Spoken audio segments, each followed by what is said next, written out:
Hello, okay. എൻ്റെ പേര് Josy Abraham. ഞാൻ ജനിച്ചത് കോടുകുളഞ്ഞി എന്ന് പറയുന്ന ഗ്രാമത്തിലാണ്. എൻ്റെ ഗ്രാമം പത്തനംതിട്ട ആലപ്പുഴ ഡിസ്ട്രിക്റ്റിലാണ് ഈ കോടുകുളഞ്ഞി ഗ്രാമം. അവിടെ ചെറുകര എന്ന് പറയുന്ന കുടുംബത്തിലാണ് ഞാൻ ജനിച്ചത്. എൻ്റെ പിതാവ് റവറൻ C.T. എബ്രഹാം ഒരു അധ്യാപകനാണ്. അതിനോടുകൂടി അധ്യാപകനും ഒരു അച്ഛനും കൂടാണ്, വൈദികൻ, CSI സഭയിലെ ഒരു ഓർഡൈൻ പ്രീസ്റ്റും. എൻ്റെ മാതാവ് ഏലിയാമ്മ ഹൗസ് വൈഫ്. ഞങ്ങൾ 10 പിള്ളേരാണ്, 10 സിബിലിങ്സ്. അതിൽ 7 പേര് ആൺപിള്ളേരും 3 പെൺപിള്ളേരും. ഞാൻ 6ാമനാണ്. എൻ്റെ മൂത്ത സഹോദരൻ തോമസ് C. എബ്രഹാം. അദ്ദേഹം എൻ്റെ പിതാവിനെ പോലെ തന്നെ ഒരു അധ്യാപകനായിരുന്നു. അദ്ദേഹവും CMS കോളേജ് ഹൈസ്കൂൾ കോട്ടയത്ത് ഹെഡ് മാസ്റ്ററായിട്ട് റിട്ടയർ ചെയ്ത ആളാണ്. എൻ്റെ 2ാമത്തെ സഹോദരൻ ആണ് ചെറിയാൻ C. എബ്രഹാം എന്നാണ് അദ്ദേഹത്തിൻ്റെ ഒഫീഷ്യൽ പേര്. ഞങ്ങൾ അച്ചുച്ച എന്നാണ് ഞങ്ങൾ വിളിക്കുന്നത്. അദ്ദേഹം വളരെ കാലം ഭോപ്പാൽ ഹെവി ഇലക്ട്രിക്സ് എന്നാണ് അന്ന് പറയുന്നത്. പിന്നെ അതിൻ്റെ പേരൊക്കെ മാറ്റി അവിടെ അക്കൗണ്ടൻസ് ആയിട്ട് വളരെ കാലം ജോലി ചെയ്തിട്ട് റിട്ടയർ ചെയ്ത ഒരാളാണ്. അവിടെ മലയാളി അസോസിയേഷനും പള്ളിയിലും ഒക്കെ അദ്ദേഹം വളരെ. പിന്നെ 2ാമത്തെ ആൾ ഒരു വൈദികനാണ് ആയിരുന്നു. അദ്ദേഹവും മരിച്ചുപോയി.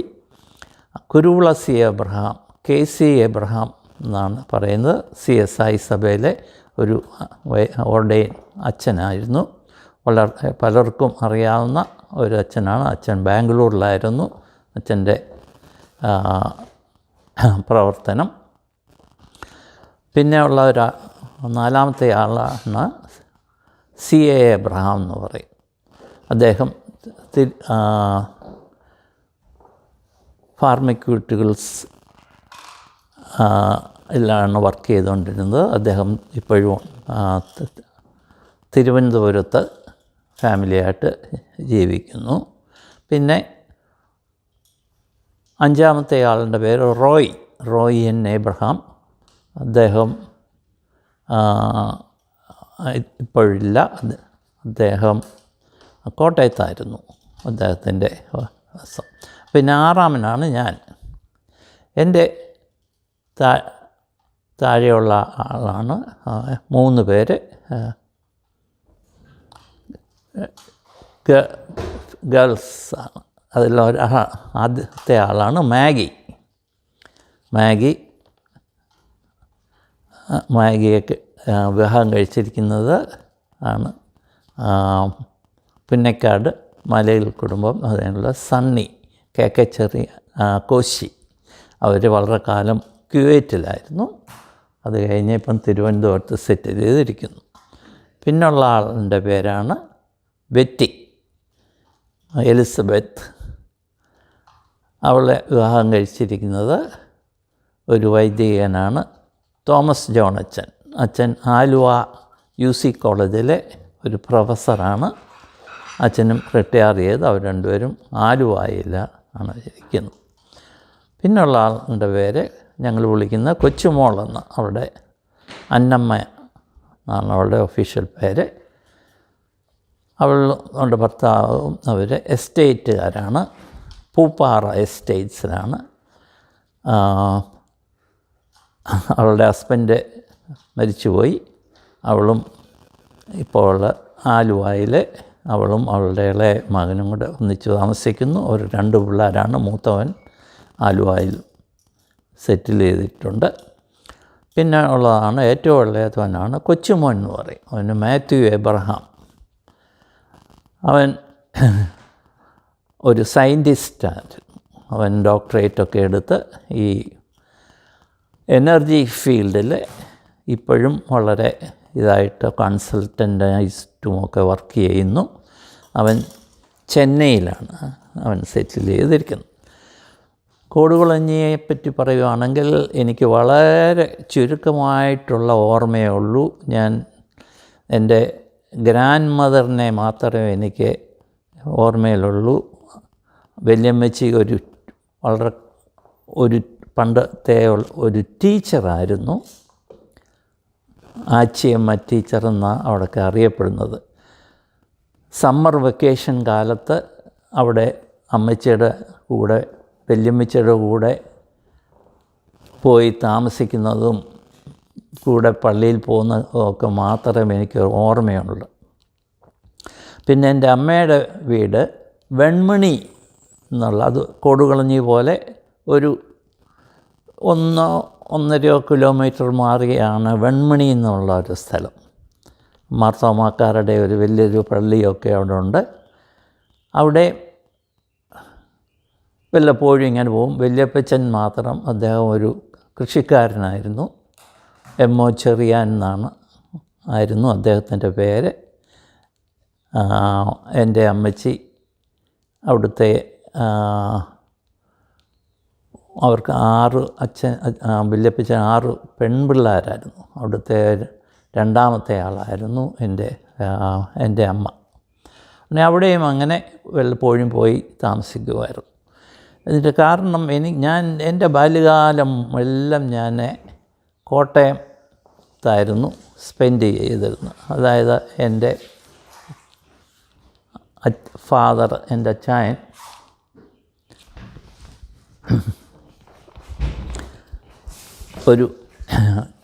ഞാൻ പറഞ്ഞ പോലെ ഒരു ടീച്ചർ ആയിരുന്നല്ലോ. പക്ഷേ അച്ചായൻ്റെ ജോലി മുഴുവനും കോട്ടയത്തായിരുന്നു. കോട്ടയം CMS സ്കൂളും ട്രെയിനിങ് സ്കൂള് അങ്ങനെ പല പല സ്ഥാപനങ്ങളിൽ പഠിപ്പിക്കുകയും അതിൻ്റെ ഹെഡ് മാസ്റ്ററായിട്ടും ഒക്കെ സേവനം അനുഷ്ഠിച്ചിട്ടുണ്ട്. അതുകൊണ്ട് CNI പ്രൈമറി സ്കൂളിലായിരുന്നു ഞാൻ എൻ്റെ ആദ്യത്തെ കോട്ടയത്തെ വിദ്യാഭ്യാസം തുടങ്ങിയത്. വളരെ CSI സഭയുടെ ഒരു കേന്ദ്രസ്ഥാനമാണല്ലോ കോട്ടയം. അതിനെ എല്ലാവർക്കും അറിയാവുന്ന ഒരു സ്ഥലമാണ് CMS പ്രസ് എന്ന് പറയുന്നത്. ആദ്യത്തെ ബൈബിൾ പ്രിൻ്റ് ചെയ്ത സ്ഥലവും അങ്ങനെ വളരെ ഫേമസായിട്ട്, ഇന്നും വളരെ ഫേമസായിട്ട് നടക്കുന്ന ഒരു സ്ഥലമാണല്ലോ CMS പ്രസ്. അതിൻ്റെ വളരെ അടുത്ത് ഉള്ളതാണല്ലോ CMS കോളേജ് ഹൈസ്കൂള്. അതിൻ്റെ എൻട്രൻസിൻ്റെ സൈഡിലുള്ള ഒരു വീട്ടിലാണ് ഞങ്ങൾ ആദ്യമേ താമസിക്കാൻ തുടങ്ങിയത്. എനിക്കിപ്പോഴും അറിയാം, ആ ഗേറ്റിൻ്റെ അടുത്തുള്ള വീട്ടിലായിരുന്നു ഞങ്ങൾ താമസിച്ചുകൊണ്ടിരുന്നത്. അതുകൊണ്ട് കോട്ടയത്തെ ആ കത്തീഡ്രലും പള്ളിയുടെ സ്ഥാപനങ്ങളുമായിട്ട് വളരെ അടുത്ത് പരിചയപ്പെടാനും പോയി വരുവാനും സാധിച്ചിട്ടുണ്ട്. മിഡിൽ സ്കൂളും ഹൈസ്കൂളും എല്ലാം ഇങ്ങനെ കോട്ടയത്ത് തന്നെ സ്പെൻഡ് ചെയ്യാൻ എനിക്ക് സാധിച്ചു. ഹൈസ്കൂളിൽ അന്ന് എനിക്ക് എൻ്റെ വളരെ ഫേവററ്റായിട്ടുള്ള ഒരു ഹെഡ് മാസ്റ്റർ ഉണ്ടായിരുന്നു. മിസ്റ്റർ PP സാമുവൽ സാറെന്ന് പറയും. അദ്ദേഹം, ഞാൻ ഓർക്കുമ്പോൾ എല്ലാം, നല്ല വെളുത്ത പാൻറ്റും നല്ല ഷർട്ടും ഒക്കെ ഇട്ട് വളരെ ഡിസിപ്ലിനറി ആയിട്ടുള്ള ഒരു ടീച്ചർ, ഒരു ഹെഡ് മാസ്റ്ററായിരുന്നു. കണ്ടാൽ വളരെ ബഹുമാനം തോന്നും. അതുപോലെ സ്റ്റുഡൻസിനെ വളരെ കാര്യമായിട്ട് ഡീൽ ചെയ്യുകയും അവർക്ക് വേണ്ടുന്ന എൻകറേജ്മെൻറ്റ് കൊടുക്കുകയും ചെയ്യുന്ന ഒരു ഒരു ടീച്ചറായിരുന്നു.